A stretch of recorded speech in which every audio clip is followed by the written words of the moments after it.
Hello students, आज हम class 12 का चैप्टर नंबर 3 करते हैं, करंट एंड इलेक्ट्रिसिटी वाला।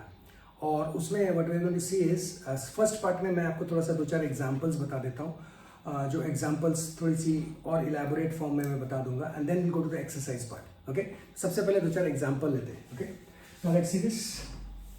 तो सबसे पहले हम करेंगे 2-4 examples. Okay, so this is example number 1। ये बड़ा अच्छा सा क्वेश्चन है, right? It is a combination of Avogadro's number and the previous जो हम पहले काइनेटिक थ्योरी ऑफ गैसेस और थर्मोडायनामिक्स में यूज करते थे, उससे रिलेटेड ये क्वेश्चन है। थोड़ा सा देखते हैं इसको।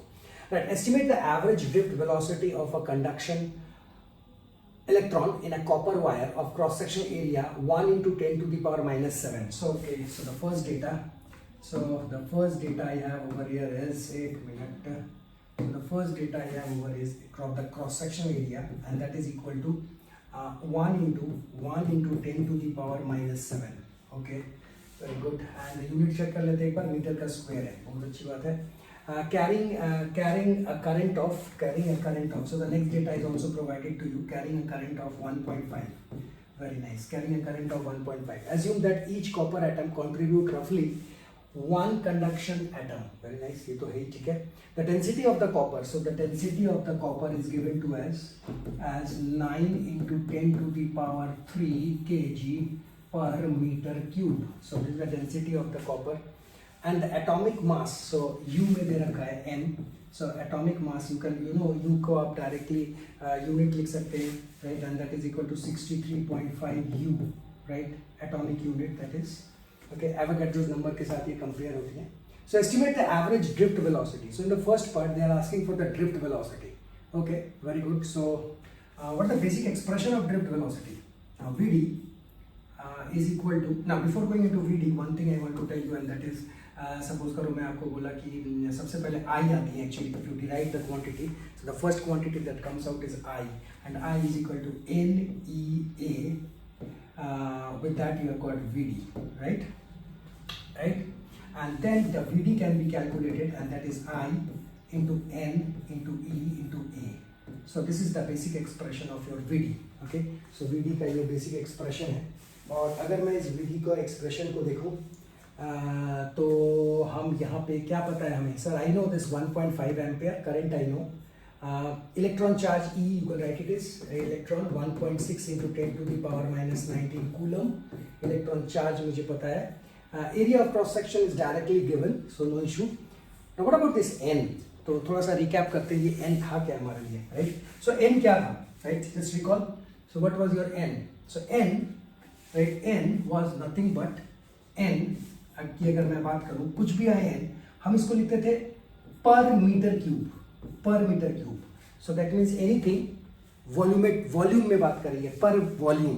ओके, सो इतनी इलेक्ट्रॉन है पर वॉल्यूम क्यूब, माने मीटर क्यूब में, दैट मीन्स एक पर्टिकुलर वॉल्यूम में इतनी सारे इलेक्ट्रॉन्स हैं, that is what is your n. Okay, so ये हमारा एन थोड़ा सा यहाँ पे प्रॉब्लम करेगा, बिकॉज एन, इस एन को निकालने के लिए आपको इसकी मदद लेनी पड़ेगी डेंसिटी की, और आपको एवोगैड्रोस नंबर की मदद लेनी पड़ेगी। So n is equal to, if you recall, the Avogadro's number into the Avogadro's number divided by the 16.5, okay, u, and into the main thing is the density. Where is the density? So 9 into 10 to the power 3, right? 9 into 10 to the power 3. तो थोड़ा सा Avogadro's number याद कीजिए, right? Just recall the Avogadro's number. Okay, so approximately वो कितना होता था, 6 into 10 to the power 23, right? This was the Avogadro's number. और एक क्या चाहिए था मुझे, and that is and divided by 63.5. So this is the method of calculating N, and look at the unit, meter minus 3, so that is what tells you per meter cube. So this is per meter cube. Okay, so ये मेरे n का value है। so I have calculated this n। अगर आप इस n को देखोगे NCERT के बुक से, NCERT का बुक कहाँ है, NCERT का बुक कहाँ है, yes, so if you go to the NCERT book, you are going to get it as 8.5, so you are going to get it as, no, 8.5 into 10 to the power 23, right, meter cube, right? That is your per meter cube, that is 0 minus 3. So इतने electron है हमारे पास। Now it has become very simple now. You know n, now you put it over here, So just put it over here. यहाँ पे मैं अगर इसको डाल देता हूँ तो what I am going to get now? So here is my I, which is 1.5, right? And here is my N, just calculated, that is 8.5 into 10 to the power 23, right? And then you have got your E, that is 1.6 into 10 to the power minus 19, and then you have got A directly given 1 into 10 to the power minus 7, and you can solve this result as your Vd, the drift velocity, and the drift velocity will come out to be as, if you look at the solution part, if you look at the answer of the this, and that is going to be 1.1 into 10 to the power minus 3 meter per second. बहुत कम है, बहुत कम है, check कर लो, बहुत कम है. 1.1 into 10 to the power minus 3. So not a very big value of your what you say this क्या कहते हैं वो आपके जो ड्रिफ्ट वेलोसिटी है वो बिल्कुल राइट, ये ज़्यादा नहीं है. और ये अगर आप देखेंगे बुक के हिसाब से, if you go, it is 1.1 into 10 to the power minus 3 meter per second. Yes, clear? So ये एक फर्स्ट पार्ट का मेरा रिजल्ट है, right? Just do the calculations, okay. But this is the method, okay. हम थोड़ा सा ये Avogadro's number वगैरह को रिकॉल कराना चाहते थे, इसलिए ये न्यूमेरिकल सॉल्व वाली करा दे रहा हूँ, okay. Compare the drift velocity obtained above with the thermal speed of number 1 thermal speed of copper at ordinary temperature. Okay, so the very first thing is ordinary temperature. So ordinary temperature means what, right? So here is the part B, okay. So number 1, at ordinary temperature means T is equal to 300 degree Kelvin. So that is हम 27 ले लेते हैं centigrade में और उसको हम 300 degree kelvin में कर देते थे. और हमको 1 मिनट क्या निकालना था, 1 मिनट होल्ड कीजिए. थर्मल स्पीड निकालनी है हमें of a copper. So thermal speed कैसे निकलती थी, फिर से क्लास 12th में जाना पड़ेगा, इसलिए मैं ये क्वेश्चन करवा रहा हूँ. फिर से क्लास 12th में जाना पड़ेगा. और आपको याद होगा थर्मल स्पीड के लिए हम अपनी काइनेटिक एनर्जी हाफ mv² को इक्वेट कर देते थे किसके साथ, 3/2 k into t. This is basically your kb, and that is your Boltzmann constant and temperature. So temperature is known to you, Boltzmann constant is known to you, right? Mass is known to you, and therefore just get the result of your v, and whatever you are getting v square or v, you can put it over here. और अगर मैं इसको book के साथ compare करता हूँ तो it comes out to be approximately 2 into 10 to the power, so 2 into 10 to the power 2 meter per second. So thermal में velocity इसकी बढ़ गई है, you can see that. Okay, for a thermal case, 1 minute, for the thermal case velocity ठीक लिखा है, हाँ, meter per second. Now look at compare the result. Now just have a look. ये थोड़ा सा ऊपर है, इसको थोड़ा सा नीचे लेता हूँ मैं. कहाँ गया? Look at this. Now this is it. Now look over here. It is 10 to the power minus 3. So 2 into 10 to the power minus 2. तो बहुत सारा बढ़ गया है मेरी वेलोसिटी, बहुत ही अच्छी बढ़ी है ये, राइट? क्योंकि आपको पता है टेम्परेचर के साथ जो है ना वो इसकी रफ्तार क्या हो जाती है, बढ़ने लगती है, right? They get excited. Okay, more and more kinetic energy is gained. Okay. Now, so this part is done now. Now the next one is speed of propagation of electric field along the conductor which causes the drift. तो speed of propagation of electric field. So electric field किस रफ्तार से propagate करती है? दुनिया की हर जो electric field है electromagnetic waves की तरह काम होती है. और ये electromagnetic waves का हर बार you don't have to worry, it is 3 into 10 to the power 8 meter per second. लोग सोचते हैं ये speed of light है. Actually this is not the speed of light, this is actually the speed of electromagnetic waves, right? Electromagnetic wave की ये रफ्तार होती है, and light is one of the electromagnetic wave. So इस तरह से light का speed ये हो जाती है, right? तो ये actually electromagnetic wave की रफ्तार है, and light is one of the electromagnetic wave, and therefore the speed is this. Clear?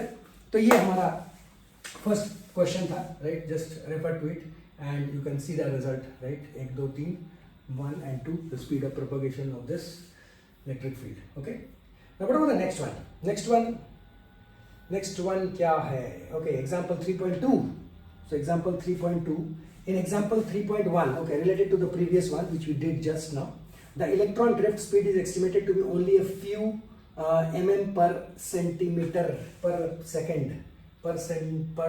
So if you see very carefully, I was getting this value. Okay. Now if I convert it, it is very small. 10 to the meter per second में अगर mm में करेंगे तो it's still some very small value. Okay, so what this यही वो बोल रहा है कि देखिए वो value बहुत छोटी आई थी हमारी. Okay, so the electron drift estimated only a few mm per second for a current in the range of few amperes. Okay, थोड़ा सा एम्पियर 1.5 था शायद current. Okay, then how is current established almost the instant a circuit is closed? Yes, it is almost instant. Actually देखिए ऐसा होता है कि दो चीज होती हैं. एक होती है ट्रांजिएंट कंडीशन, जब आप स्विच को ऑन ऑफ करते हो या फिर कोई भी काम शुरू करते हो तुरंत क्या होती है. सर दुनिया में कोई भी चीज तुरंत नहीं हो सकती है. It can not be instantaneous anything sir. Practically there has to be some delay. तो यहाँ पे भी डिले होती है, बट हम इंसानों को ऐसा नहीं लगती है because we can not sense that is very small for us. Okay, तो यहाँ पे क्या होती है, यहाँ पे ऑलमोस्ट इंस्टेंटेनियस इसलिए दिखती है हमें क्योंकि देखिए सोचिए जरा, जब आप इलेक्ट्रोमैग्नेटिक फील्ड उसमें दे रहे हैं, उसकी रफ्तार है 3 × 10⁸ metre per second. Sir this is very high, this is very high. ठीक है, एक तो मैं आपको बोल रहा था कि इंस्टेंटेनियस, राइट, एक होती है ट्रांसिएंट स्टेट और एक होती है स्टेडी स्टेट. ना स्टेडी स्टेट जाने में हमेशा आपको समय लगती है, हमेशा. जैसे फॉर एग्जांपल आपका घर का सपोज कीजिए फैन पकड़ लीजिए आप, फैन को आप ऑन किए, it will take 2-3 seconds to get its full speed. एक बार वो स्पीड फुल स्पीड अटेंड कर लिया, वो और रफ्तार को नहीं बदल सकता है. रात भर उसको चला के आप छोड़ दीजिए, speed will remain same. That concept is called a steady state. तो ये जो करंट है ना, ये करंट को स्टेडी स्टेट में पहुंचने में थोड़ी सी समय लग जाती है. थोड़ी सी समझाना चाहता हूं मैं, right. Just have a look, इधर देखो आप प्लीज. तो थोड़ा सा समझाना चाहता हूं. Suppose you have a conductor, okay, and you apply some electromagnetic field, right. Voltage देते हो, ईएमएफ देते हो, राइट. व्हाट हैपेंस इज, इसकी जो रफ्तार है वो 3 × 10⁸ मीटर पर सेकेंड है. Very high speed, right, very high. 10⁸ metre per second की रफ्तार है इसका. तो क्या होता है कि इस एज से इस एज जाने में एक पर्टिकुलर इलेक्ट्रॉन को एक एज से दूसरे, that takes certain time, that is what is called a steady state. लेकिन ये इतनी ज्यादा है ना, ये लोकल करंट जो है, मतलब यहां से ये पुश होना शुरू हो जाती है already. So it starts, the electron starts moving actually. Okay, it's just like, ऐसा सोचिएगा कि आपके पाइपलाइन में है, पानी है, राइट. सो पानी आपको लगेगा कि थोड़ा सा बड़ा पाइप है तो थोड़ी देर बाद पानी निकलेगा. Actually inside it is flowing, actually inside it is flowing, right. So the same thing is applicable over here. वो लोकल करंट्स जो है वो ऑलरेडी फ्लो करना शुरू हो जाते हैं उसके अंदर से, राइट.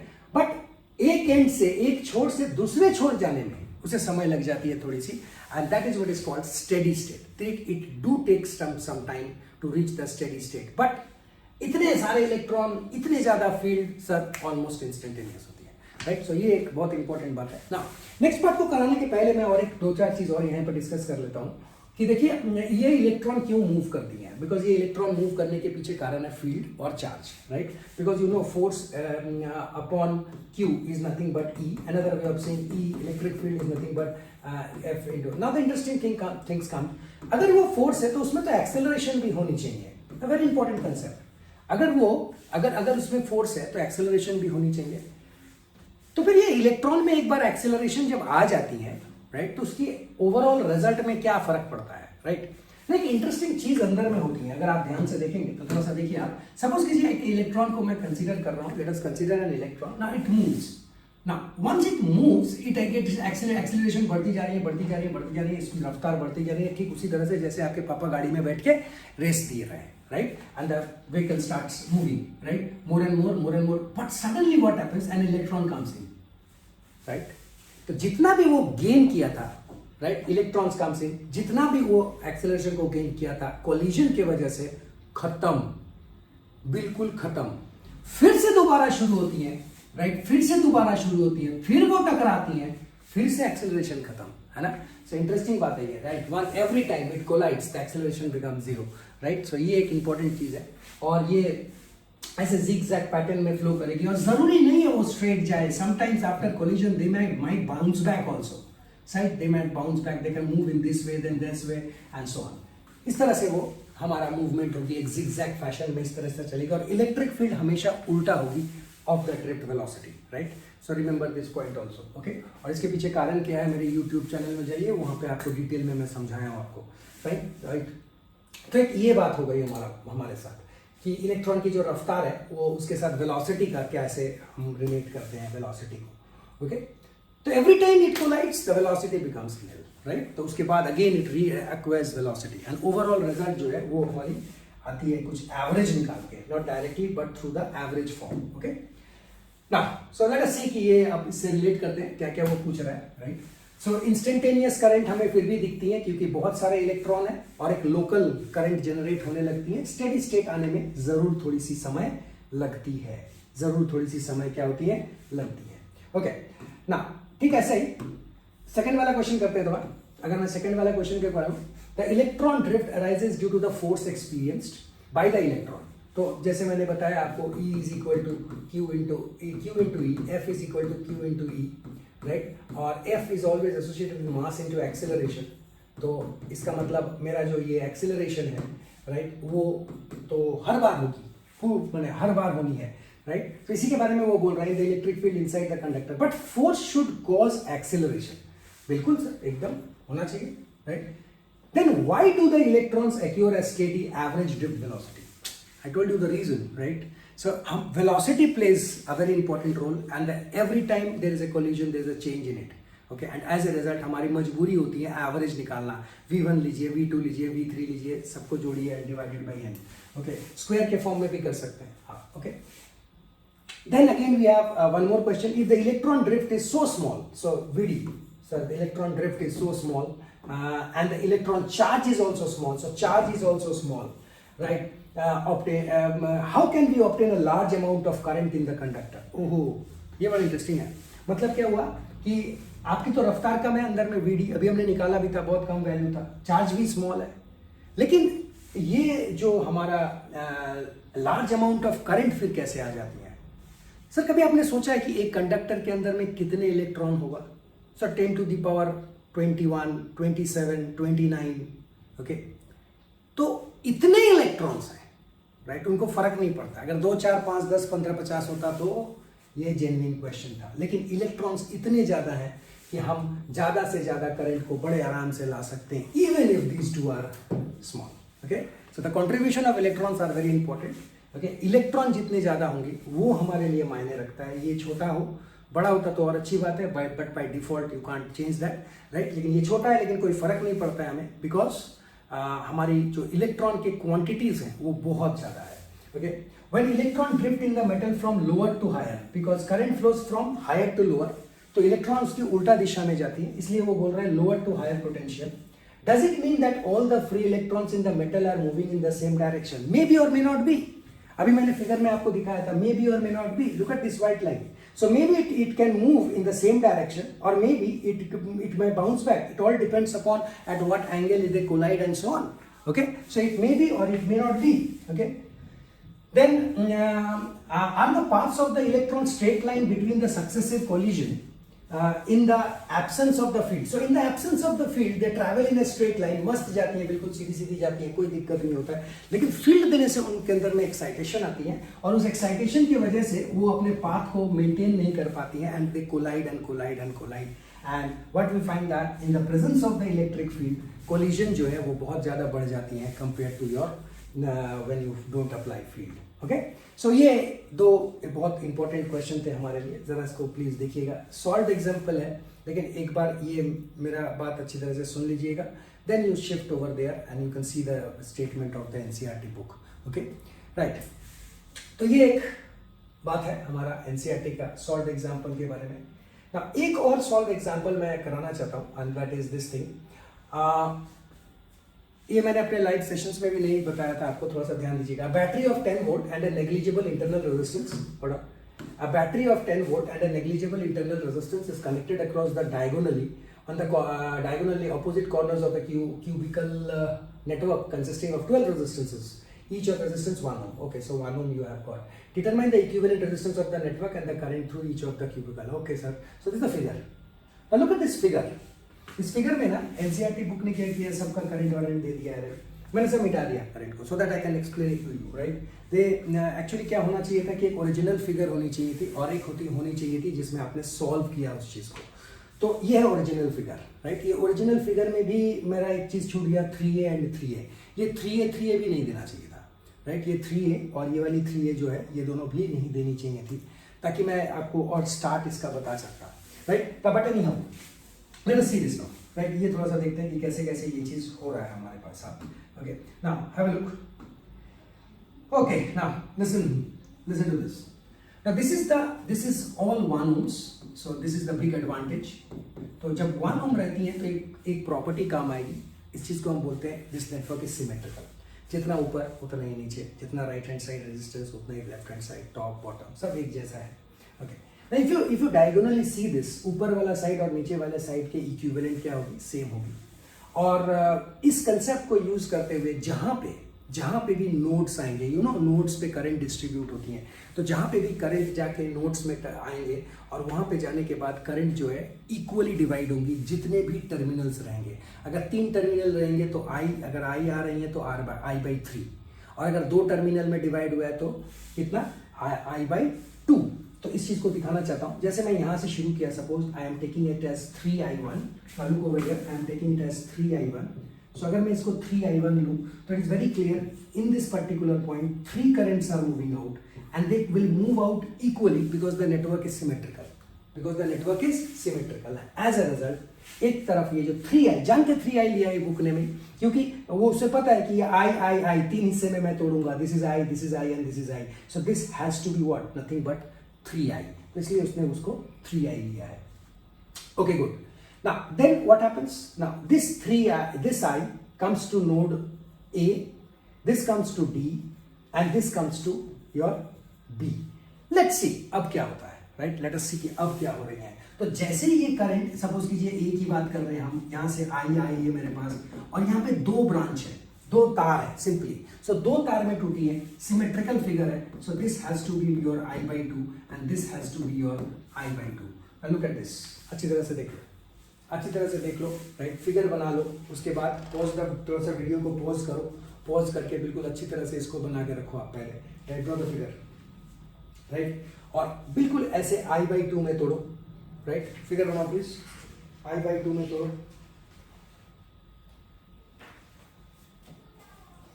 क्लियर। और उसके बाद फिर क्या करें, किसी और नोड में जाते हैं, चलिए डी में चलते हैं। सो डी में गया मैं जब, तो फिर से I/2 मिला मुझे, यहाँ पे भी I/2, फिर से 2 हिस्से में डिवाइड कर दिया मैंने। ओके, फिर आगे बढ़ते हैं, सर बी में भी आई, तो ए का काम हो गया, डी का काम कर दिया मैंने, बी का में जाते हैं। सो यहाँ से मेरी आई आ रही है 2 हिस्से में, फिर से ये टूट गई है, and one is your I/2 again and this is I/2। Now look over here, so I/2 फिर से यहाँ टूट गई। अब आगे बढ़ते हैं, चलिए कोई भी एक पॉइंट ले लेते हैं, जैसे हम डी में चले गए, you can take this one, you can any one sir, कुछ भी। सो I/2 आ रही है, तो यहाँ पे जाने के बाद वो फिर से 2 हिस्से में टूटेंगी। Now look at this, they will break up into 2 part. और another way of saying, just have a look, एक मिनट, अनदर वे ऑफ सेइंग, एक और चीज कर सकते हैं हम। ओह नो, कौन, ठीक है, तो एक बार दोबारा शुरू करना पड़ेगा, ठीक है ना, इससे करते हैं, एक मिनट और एक बार करना पड़ेगा। चलिए देखिए, let's start from the beginning. So this is my 3I, that is I, this is I and this is I। So this 3 comes up over here. So ये अब हो गई मेरी I/2 जो यहाँ पे पहुंची, ये I/2 है जो यहाँ पे पहुंची है I/2। अब ये I you break up into any part, right, यहाँ पे भी I थी मेरे पास, यहाँ पे भी क्या हुआ मेरा I/2। So this is again I/2, ऊपर भी मेरी I/2 गई, ठीक है, यहाँ पे भी I/2 पहुंची, यहाँ पे I/2। So I know the current over here I/2, I know the current over here I/2। Okay, this I don't know, ये वाला पता है मुझे I/2, और यहाँ पे मुझे पता है यहाँ पे I है, और बस इतना। Then take the next one, next current का लीजिए आप। ओके, अगर आप नेक्स्ट वाला करंट लेंगे तो कैसे करेंगे बताइए। So this is my I, so break it up into 2 part again, I/2, और इधर कितनी गई I/2। अब ठीक से देखिए, सब तोड़ दिया मैंने, जहां जहां पे I जा रही थी I/2 कर दिया, डायरेक्शन के साथ कीजिएगा। Okay, now come over here, यहां की करंट, यहां की करंट और यहां की करंट तीनों जुड़ के निकलेगी। Let's check this out. Now यहां का ये वाली करंट जानने के लिए मुझे दिख रहा है कि नीचे इधर से I आ रही है, और इधर से I/2 आ रही है, और इधर से भी I/2 आ रही है। So I/2 plus I, that is I। So look at the direction of this I। So ऊपर से I आ गई। Now come to the point B dash, this is I/2, नीचे से देखना प्लीज बेटा, इधर नीचे से देखना, I/2 आ रही है, फिर से दोनों जुड़ गई, क्या मिला मुझे, again I। Now look at this, again I, check this out, again I, fine. अब फिर देखो, this my I/2, this my I/2, दोनों मिल गए, आके मिलके ज्वाइन होके चले गए, and this is again my I, और बहुत बेहतरीन तरीके से 3 बार I I, so this gives rise to my 3i। So जहाँ पे मैंने शुरू किया था 3i, आप देख सकते हैं वही 3i फिर अंदर गई है, चेक कर लो।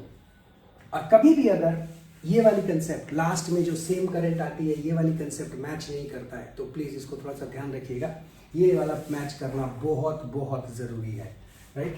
तो प्लीज़ इसको देखिएगा। तो इस तरह से करंट की डिस्ट्रीब्यूशन होती है हर जगह पे।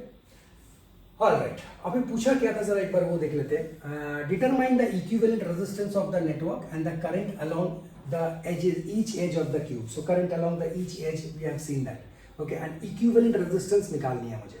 सो how can you find that equivalent resistance? Like how can you find that equivalent resistance? आपको पता है V is equal to I R, मेरे पास एक फॉर्मूला होता है, लेकिन इस फॉर्मूला में एक चीज छुपी रहती है, और वो चीज यही है कि R कहाँ का ले। अगर मैं यहाँ पे R को R इक्विवेलेंट लेता हूं, इक्विवेलेंट मतलब पूरे सर्किट का, तो करंट भी पूरे सर्किट का होना चाहिए जो मेरे लिए 3i है। चेक कर लो, जो मेरे लिए 3i है, पूरे सर्किट का 3i करंट है। Look at the entering current 3i।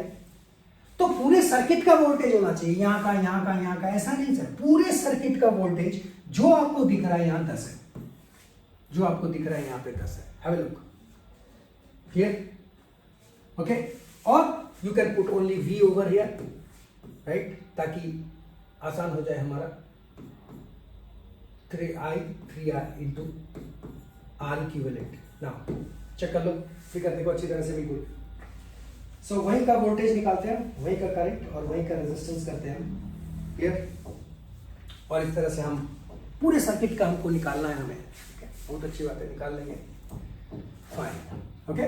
Now look at this. अब क्या करें, अब हम एक थोड़ा सा इसको I/2 है, ये एक छोटा सा लूप ले लिया जाए ताकि मैं आपको और अच्छी तरह से दिखा पाऊँ apart from this concept, okay.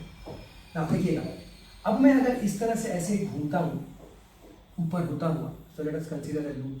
So if I consider a loop, I am going to write it as 10 is equal to I into 1 plus I/2 into 1, I/2 into 1 and then I into 1, I into 1. So यहाँ पे 3 component आएंगे, एक ये आएगा, जैसे जैसे घूमेंगे आप, एक ये आएगा और एक ये आएगा, ये 3 कंपोनेंट आएंगे and this is the result. और यहाँ पे अगर आप देखेंगे तो 10 is equal to 2 plus 1/2 into I है, और इस तरह से मेरे पास 5/2 I which is equal to 10 and therefore this can be cancelled out with 2 and I is equal to 4 ampere. So this much amount of current I is flowing and that is what is 4 ampere. Check your result please. I is equal to 4 ampere. Check it. Fine. Good. अगर I 4 ampere आ गया, पूरे circuit का current है ये, तो V is equal to I R अगर मैं करूं तो R is equal to, V is equal to, I have got 10 volt, no issue. Now this I जो है मेरे लिए I नहीं है, मेरे लिए 3i है।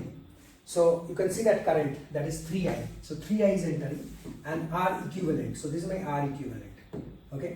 सो अगर मैं अब डालूं 4 is equal to 3 into 4 that is equal into R equivalent and here is my R equivalent which is nothing but, एक बार इसको मैं काटूं अगर तो 5, so that is 5/6 ohms।